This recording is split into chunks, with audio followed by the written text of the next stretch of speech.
नमस्कार दोस्तों, स्वागत है आपका विनाश ब्लॉग में। आज हम बात करेंगे भगत सिंह के बारे में। भगत सिंह का जन्म 27 सितंबर 1907 को पंजाब के लायपुर जिले में बंगा गांव में हुआ था, जो पार्टीशन के बाद पाकिस्तान में शामिल हो गया था। भगत सिंह के पिता का नाम सरदार किशन सिंह और माता का नाम विद्यावती कौर था। भगत सिंह के पिता किशन सिंह और चाचा अजीत सिंह ने ही गदर पार्टी की स्थापना की थी। आपको बता दें कि भगत सिंह ने दयानंद एंग्लो वैदिक हाई स्कूल से पढ़ाई की थी।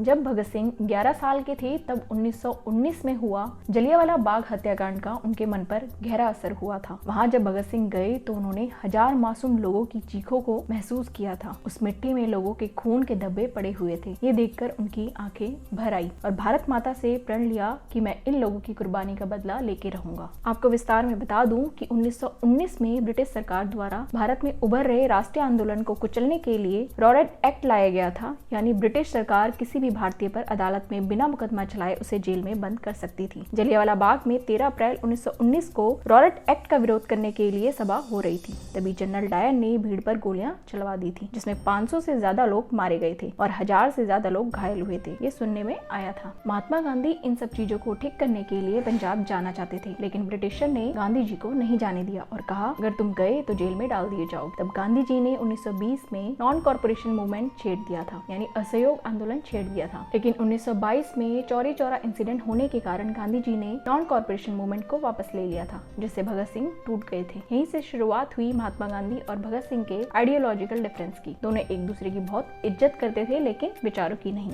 तब भगत सिंह अपने विचारों वाले रास्ते पर चलने लगे और तब भगत सिंह ने ननकाना साहिब गुरुद्वारा में बड़ी संख्या में लोगों की हत्या के खिलाफ विरोध में हिस्सा लिया था। जब भगत सिंह नेशनल कॉलेज में पढ़ाई कर रहे थे तब एक्स्ट्रा करिकुलम एक्टिविटीज में पार्टिसिपेट करते रहते थे। भगत सिंह ने एक निबंध प्रतियोगिता भी जीती थी, जिसका नाम था भारत में स्वतंत्रता संग्राम के कारण पंजाब की समस्याएं। जब भगत सिंह 21 साल के हुए तब उन्होंने 50 से ज्यादा किताबें पढ़ ली थी, जिसमें राम प्रसाद बिस्मिल और कई यूरोपीय रूसी लेखकों की पुस्तकें भी शामिल थी। भगत सिंह ने अमृतसर में पंजाबी और उर्दू भाषा के समाचार पत्रों में लेखक और संपादक के रूप में भी काम किया था। भगत सिंह को अपने जमाने का फियरस इंटेलेक्चुअल भी कहा जाता था। भगत सिंह के आर्टिकल भी छपते थे, उसमें से प्रमुख थे कृति, प्रताप, वीर अर्जुन और मिलाप और अकाली। भगत सिंह के 3 बड़े विचार थे, सोशलिज्म, एथिज्म और इंटरनेशनलिज्म। भगत सिंह जो थे वो कार्ल मार्क्स और लेनिन की सोशलिस्ट आइडियोलॉजी और सोशलिज्म की विचारधाराओं से बहुत प्रभावित थे। भगत सिंह बोल्शेविक मूवमेंट से भी बहुत प्रभावित थे। भगत सिंह को बहुत दुख होता था जब वो देखते थे कैसे मजदूरों के साथ व्यवहार किया जाता है। भगत सिंह सोसाइटी के निचले वर्ग के लिए लड़ना चाहते थे, शोषण को खत्म करना चाहते थे। भगत सिंह कहते थे एक दिन ऐसा भी आएगा जब सारे देश आपस में प्रेम से रहेंगे। भगत सिंह करतार सिंह सराभा को अपना आदर्श मानते थे, उनकी फोटो को हमेशा अपने जेब में रखते थे। आपको बता दूं कि भगत सिंह काकोरी कांड से इतने प्रभावित हुए कि हिंदुस्तान रिपब्लिक एसोसिएशन से जुड़ गए और एक नया नाम दिया, हिंदुस्तान सोशलिस्ट रिपब्लिक एसोसिएशन। आपको बता दूं कि काकोरी कांड 9 अगस्त 1925 को हुआ था, जो ब्रिटिश के विरुद्ध भयंकर युद्ध छेड़ने की इच्छा से हथियार खरीदने के लिए ब्रिटिश सरकार के खजाने को लूटा गया था, जिसमें राम प्रसाद बिस्मिल, अशफाक उल्लाह खां, सचिंद्र नाथ बख्शी,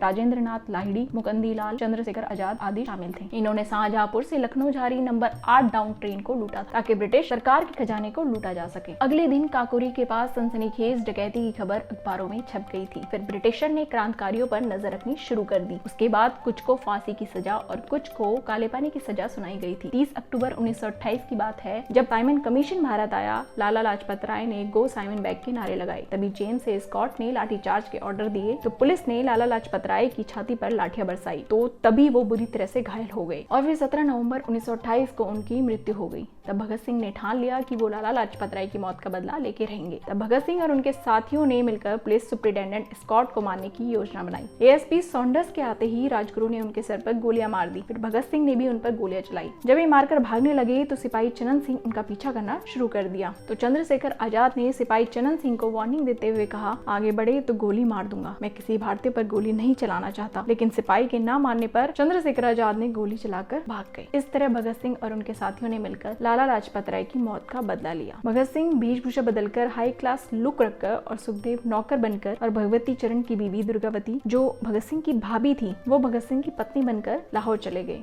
इनसे एक गलती हुई। भगत सिंह और उनके साथी मारना चाहते थे जेम्स ए स्कॉट को, लेकिन मार दिया एएसपी सॉन्डर्स को। वहाँ ब्रिटिश सरकार ने अधिक दमनकारी नीतियों का प्रयोग करना शुरू कर दिया था। ब्रिटिश सरकार डिफेंस ऑफ इंडियन एक्ट के तहत संदिग्ध गतिविधियों यानी सस्पिशियस एक्टिविटी से संबंधित जुलूस को रोककर लोगों को गिरफ्तार कर सकती थी। भगत सिंह सिंह ने इस एक्ट का कड़ा विरोध जताया था। मजदूर विरोधी ऐसी नीतियों को ब्रिटिश संसद में पारित न होने देना भगत सिंह और उनके साथियों का निर्णय था। इसलिए 6 अप्रैल 1929 को भगत सिंह और बटुकेश्वर दत्त असेंबली हॉल में गए, बिना किसी की जान को नुकसान पहुंचाए लो इंटेंसिटी का बम फोड़ दिया और बम फोड़कर उन्होंने बोला, it takes a loud voice to make a deep fear. महरों को सुनाने के लिए धमाका जरूरी है। पुलिस को सरेंडर कर दिया। भगत सिंह चाहते तो भाग सकते थे, लेकिन उन्होंने दंड को स्वीकार किया, चाहे वो फांसी ही क्यों ना हो। जयगोपाल, हंसराज बोरा और फणींद्र नाथ घोष ने, इन तीनों ने मिलकर भगत सिंह और उनके साथियों के खिलाफ गवाही दी थी। आइए आपको बताते हैं भगत सिंह और उनके साथियों के जेल के दिन कैसे थे। भगत सिंह जब मियांवाली जेल में गए तो वहाँ जेल की बुरी हालत देखकर उनको बहुत दुख हुआ।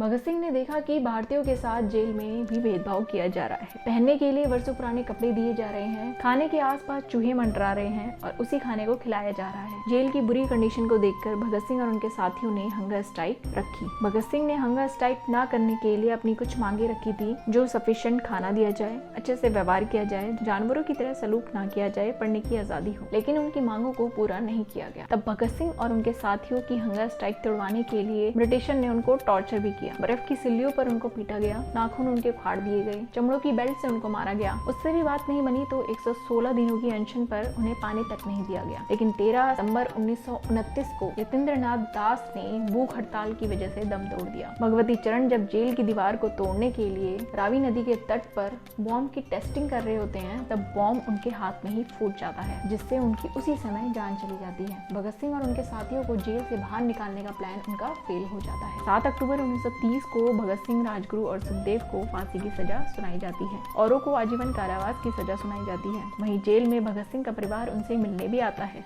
एक दिन भगत सिंह की मुलाकात जेल में उधम सिंह से होती है। तब से उधम सिंह भगत सिंह को अपना गुरु मानते थे और उनकी फोटो को हमेशा अपने जेब में रखते थे। जेल में वार्डन चरण सिंह भगत सिंह को बहुत मानते थे। लाहौर की द्वारकादास लाइब्रेरी से उनके लिए किताबें लाया करते थे। जेल में भगत सिंह ने एक लेख भी लिखा था, जिसका शीर्षक था, मैं नास्तिक क्यों हूँ। भगत सिंह अपने लेटर्स में लिखा करते थे, मैं कुर्बान हो रहा हूँ तो जरूरी नहीं हर कोई कुर्बान हो, क्योंकि मर के जंग नहीं जीती जाती, कुर्बानी जरूरी होती है। मैं चाहता हूँ हर घर से एक भगत सिंह निकले, तब देश बदल जाएगा। पंजाब के कांग्रेस नेता भीम सिंह सच्चर जब भगत सिंह से मिलने गए तो भगत सिंह से जेल में पूछा, आप और आपके साथियों ने लाहौर कॉन्स्पिरेसी केस में अपना बचाव क्यों नहीं किया। भगत सिंह ने कहा, इंकलाबियों को मरना ही होता है, क्योंकि मरने से ही उनका अभियान मजबूत होता है, अदालत में अपील से नहीं। भगत सिंह अपने जेल में बीते दिनों में कहते थे, जो मानवता को नुकसान पहुंचाएगी वो चीज मुझे चिंतित करती है।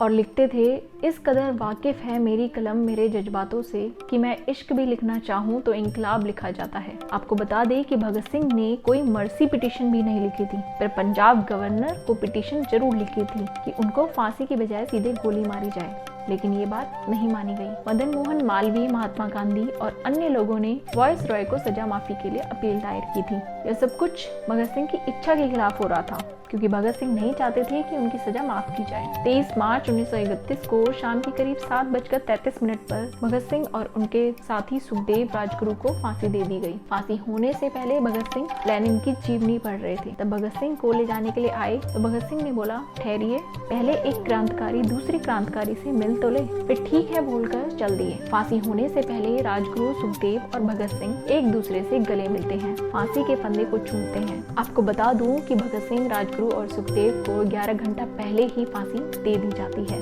ये बात यहाँ खत्म नहीं होती। फांसी के बाद कहीं कोई आंदोलन न भड़क जाए, इसके डर से जेल के पीछे की दीवार तोड़ी जाती है और इनके मृतक शरीर के टुकड़े कर दिए जाते हैं। फिर बोरियों में भरकर सतलुज नदी के किनारे में ले जाते हैं। वहाँ मिट्टी का तेल डालकर इनको जलाया जाता है। तभी गाँव के लोग वहाँ पहुंचकर आग जलती देखकर दौड़े दौड़े चले आते हैं। लोगों को आते देखकर अंग्रेज डरकर लाशों के आधे जले टुकड़ों को सतलुज नदी में फेंक देते हैं और भाग जाते हैं। फिर गांव वाले उन मृत शरीर के टुकड़ों को इकट्ठा करके विधिवत रूप से उनका अंतिम संस्कार करते हैं। भगत सिंह और हमेशा के लिए अमर हो गए। लेकिन एक बात आपको जाननी जरूरी है, क्यों भगत सिंह को राष्ट्रपुत्र के रूप में नहीं जाना जाता। जैसे महात्मा गांधी को राष्ट्रपिता के रूप में जाना जाता है, वैसे भगत सिंह को राष्ट्रपुत्र के रूप में क्यों नहीं जाना जाता। जिस तरह से महात्मा गांधी को श्रद्धांजलि देने राजघाट जाते हैं, जिस तरह से राजघाट को देखा जाता है, उस तरह से भगत सिंह की समाधि को क्यों नहीं देखा जाता, जो समाधि पाकिस्तान की सीमा के पास सतलुज नदी के किनारे गेंदा सिंह गांव में स्थित है। मेरी आपसे यही प्रार्थना है कि ज्यादा से ज्यादा लोग इस वीडियो को देखें,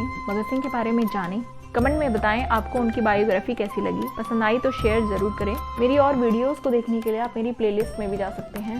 मेरी वीडियो देखने के लिए बहुत बहुत धन्यवाद। मैं वीना रावत लेती हूँ आपसे इजाज़त। जय हिंद, जय भारत।